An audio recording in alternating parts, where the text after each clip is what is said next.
রাশেদুজ্জামান যাকে হলো মানে নিয়োগ দেওয়া হয়েছে রাবিতে কালকে হঠাৎ করেই সার্কুলার ছাড়াই যেটা নিয়োগ হয়েছে অ্যাডহক ভিত্তিতে, সেখানে তাকে ভিসি স্যার একটা মন্তব্য করেছেন যে তার হলো একটা এক্সপিরিয়েন্স ছিল, সেটার ভিত্তিতে সে তাকে নিয়োগ দিয়েছে। কিন্তু এরকম এক্সপিরিয়েন্স কিন্তু সে একটা উর্দু ডিপার্টমেন্টের স্টুডেন্ট, যেটা জানি। তাকে উর্দু পড়ানোর জন্য নিয়োগ দেওয়া হয়নি, তার অন্য স্কিলকে সামনে রেখে ইয়ে করা হয়েছে। প্রবাবলি এই ছেলেটি প্রেস ক্লাবে 7 বছর কাজ করেছে। সে প্রমাণ করবে, সে তার কাজ দিয়ে প্রমাণ করবে যে সে এটা পারে কি পারে না। কাজ প্রমাণ হওয়ার আগেই প্রশ্ন আসছে কেন? সালে হাসান নকিব উনি যেটা বলেছেন যে ওনার মনে হয়েছে রাশেদ রাজন হচ্ছে যে তার যোগ্য ভূমিকা পালন করতে পারবে। একজন ব্যক্তি তার একক মনে হওয়ার উপর নির্ভর করে কিন্তু নিয়োগ দিতে পারে না। সেই জায়গা থেকে আমরা এই নিয়োগের বিরোধিতা করছি। আমরা ফিল করেছি যে সেই ইউনিভার্সিটিতে কন্ট্রিবিউট করতে পারবে, কাজেই সে এডহকে নিয়োগ পেয়েছে।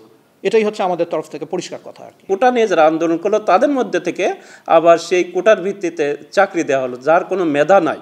সে আমাদের জানা মতে সেরকম কোনো ভালো মিডিয়াতেও দীর্ঘদিন কাজ করেছে এরকম অভিজ্ঞতা তার নাই, কিন্তু সম্পূর্ণ স্বজনপ্রীতি এবং রাজনৈতিক কারণে তাকে কিন্তু নিয়োগটা দেওয়া হয়েছে বলে আমার কাছে বিশেষ করে এই নিয়োগ দেওয়ার মানে একটি বিশ্ববিদ্যালয়কে ধ্বংসের দ্বার প্রান্তে নিয়ে যাওয়া।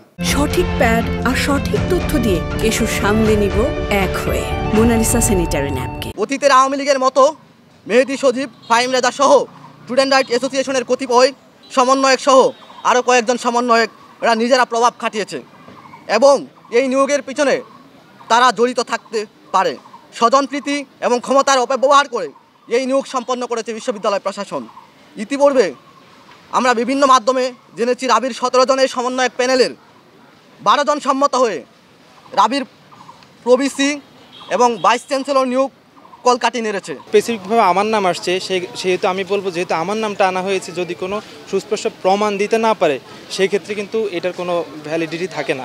এবং সেই জায়গা থেকে আমি এবং আমার যে নামগুলো জড়ানো হয়েছে আমি স্পেসিফিকভাবে বলতে চাই যে তারা এই ধরনের কোনো কিছুর সাথে জড়িত ছিল না এবং এই ধরনের নীতিমালা এবং সব কিছুই বিশ্ববিদ্যালয় প্রশাসনের ইখতিয়ারের মধ্যে, আমাদের এখানে কোনো ধরনের হস্তক্ষেপ ছিল না। যে প্রশ্নগুলো তোলা হচ্ছে এই প্রশ্নগুলো সম্পূর্ণ অবান্তর। যাকে নিয়োগ দেওয়া হয়েছে সে গতকালকে নিয়োগপ্রাপ্ত হয়েছে। সে যদি তার দায়িত্ব, সে যদি ইনস্টিটিউশনকে এনরিচ করার জন্য কন্ট্রিবিউট করতে পারে তাহলে এই নিয়োগে কোথাও কোনো সমস্যা নেই। যদি না পারে তখনই প্রশ্ন আসবে। তো নিয়োগ শুরু হলো একদিনে, এখনই প্রশ্ন আসছে কেন? এটার বৈধতা নিয়ে প্রশ্ন আসছে, যেই প্রশ্ন তোলাটাই অবৈধ, কারণ বৈধতা নিয়ে কোনো প্রশ্ন নেই। তারপরে তার যোগ্যতা এবং সে পারবে কিনা সেটা নিয়ে প্রশ্ন হচ্ছে। সে তো শুরুই করেছে কালকে। আমরা দেখি সে পারে কিনা, না পারলে তো তার এক্সটেনশন হবে না। 6 মাসের জন্য তাকে নিয়োগ দেওয়া হয়েছে অস্থায়ী ভিত্তিতে।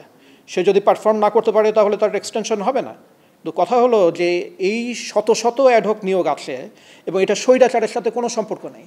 আমাদের অর্ডিন্যান্সের সাথে এর সম্পর্ক। অর্ডিন্যান্স জানে যে মাঝে মাঝে আমাদের এমার্জেন্সি নিডস দাঁড়ায় এবং তখন আমরা সেভাবে নিয়োগ দিই। এবং এর মধ্যে কোটা নিয়ে আসা হয়েছে, সমন্বয়ক নিয়ে এসছে। এগুলো যাদের নোংরা মনের নোংরা পরিচয়, কারণ এই সমস্ত কোনো জিনিস কনসিডার করেই কিন্তু তাকে নিয়োগ দেওয়া হয়নি।